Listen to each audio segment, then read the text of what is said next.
So the wheel strategy has a near perfect win rate on paper. Most puts, as we know, expire worthless. Most covered calls, they expire worthless.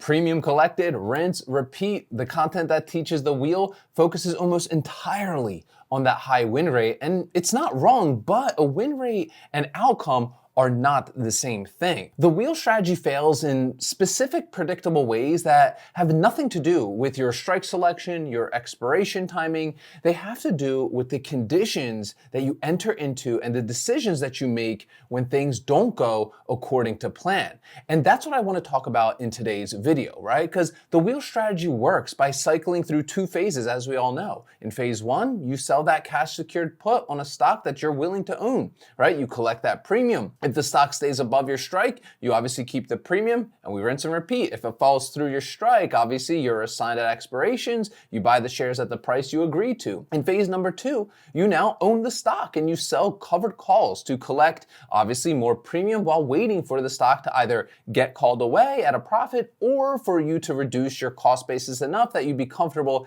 exiting that position yourself, right? The premise underneath both phases is roughly the same. You're being paid for a commitment, right? The put, it obligates you to buy. The call obligates you to sell, right? The premium is your compensation for making those commitments. Now, what the strategy assumes, and this is really critical, is that the stock you've committed to buy has enough durable value that it will eventually recover to a price where you can exit profitably or at least neutrally. When that assumption holds, the wheel functions exactly as described. When it doesn't, the strategy doesn't fail because the mechanics broke, right? It fails because the foundation was wrong from the start. So the question isn't just, is the premium worth it? The question is this a promise that I can keep and recover from it if the stock moves against me? Those are very different questions, and most people only like to ask that first one, right? The wheel fails when the promises being made are wrong, either because the underlying stock doesn't have the quality to justify a long-term holding commitment,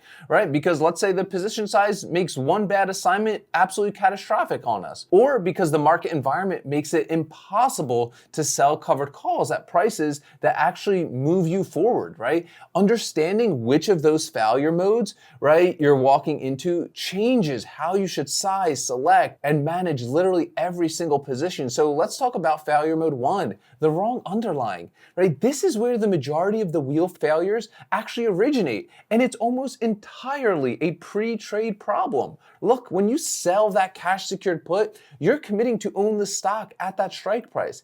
If that business, right, has, let's say, deteriorating fundamentals, declining revenue, rising debt, a competitive position being eroded, whatever, no amount of covered call premium fixes that when you own that after assignment. You're collecting 80 cents a week, right, on a stock that's losing $3 a week in value. The math runs in one direction here, right? The selection filter that prevents this isn't complicated.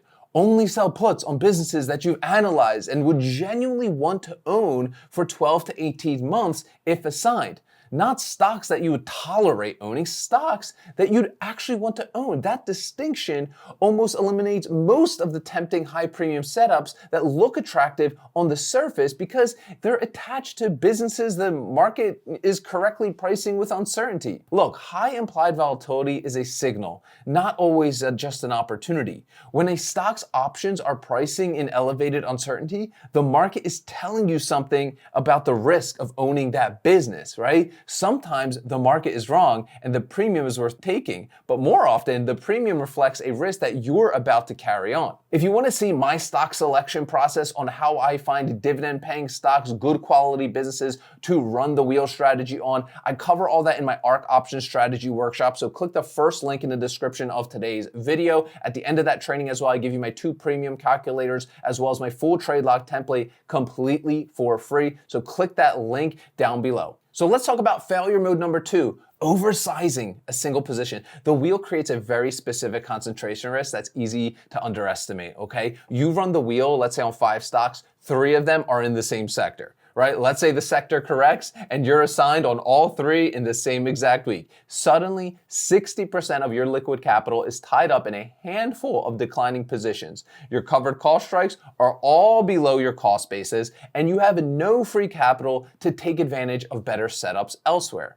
This failure mode is almost never discussed because it doesn't show up in a single position backtest, right? You have to stress test the portfolio level. What does it look like if I get assigned on everything simultaneously? How much of my capital is locked? How long does it stay locked? And what does the income picture look like during that period? The practical answer is position sizing limits. No single stock should represent so much of your collateral that its assignment materially impairs your ability to operate the rest of the strategy. What that number looks like specifically depends on your total portfolio size, but the principle applies universally. Failure mode number 3, the covered call grind on a declining stock. This is the failure mode that's really hard to recognize while you're inside of it. Trust me. You're assigned on a put, the stock continues to lower, you sell covered calls just out of the money, you collect 60 cents, the stock drops another $2, you sell again, collect 65 cents, the stock drops another $1.50. Each week you're generating premium,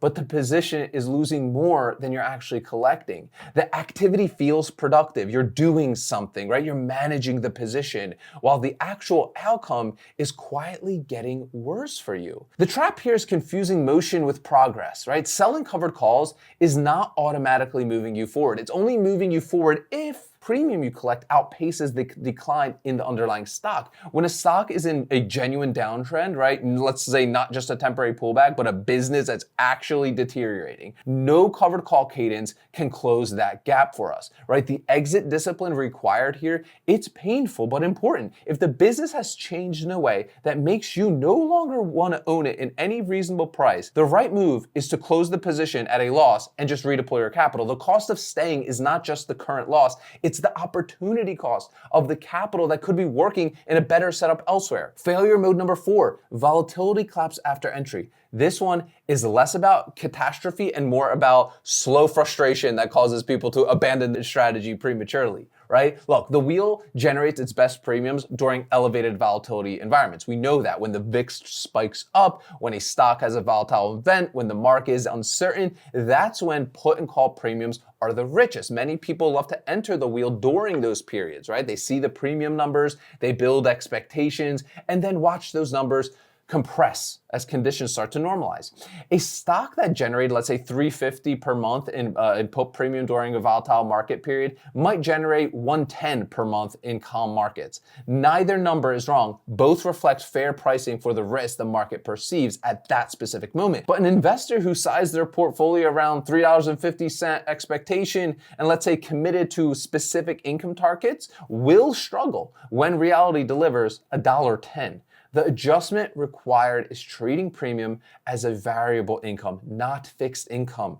Build your expectations around a range, not a peak, and size your lifestyle and withdrawal needs against the lower end of that range, not the upper. Look, the wheel doesn't fail because of bad luck or market randomness. It fails in systematic, predictable ways, and every one of them has a pre-trade solution, not a mid-trade solution. The time to protect against the wrong underlying is before you ever sold that put. The time to prevent concentration risk is before you built the position. The time to set income expectations is before you commit your actual hard-earned capital. That's the broader lesson. The wheel is a rule-based strategy, but the most important rules aren't the ones about which strike to pick or which expiration to use.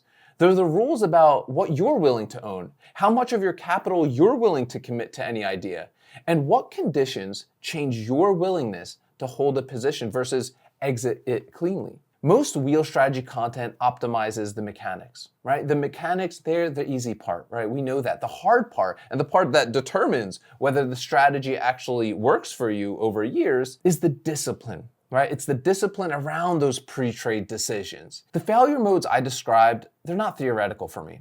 I've experienced versions of these, all of them. The covered call grind on a declining stock is the one that costs the most time and the most opportunity costs, right? Because it's slow and it feels like you're doing the right things while the position just keeps getting worse. What I do now before entering any put position, I write down explicitly what conditions would make me exit this position at a loss. Not a vague intention, an actual written trigger. If this happens, right, I close. Having that decision made in advance means I'm not making it under pressure, right? When anchoring to my original cost basis and the sunk cost of premium already collected will pull me pull me in the wrong direction.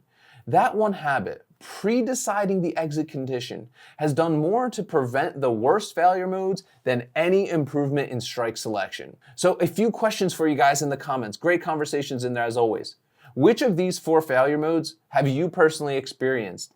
And looking back, what was the earliest signal that you ignored? Share that in the comments. It helps other people. Number 2, do you have a written rule for when you'll exit a position at a loss, or is that a decision that you've been making in the moment? Let me know in the comments section. If you want to take your education even further, attend the Ark Options Strategy workshop. It's perfect for those of you that are just getting started with the wheel strategy. It'll be the first link in the description of today's video. And at the end of that training, I give you a bunch of free gifts, my 2 premium calculators, as well as my full trade log template. Remember guys, sell options, collect premiums, repeat. I'll see y'all tomorrow.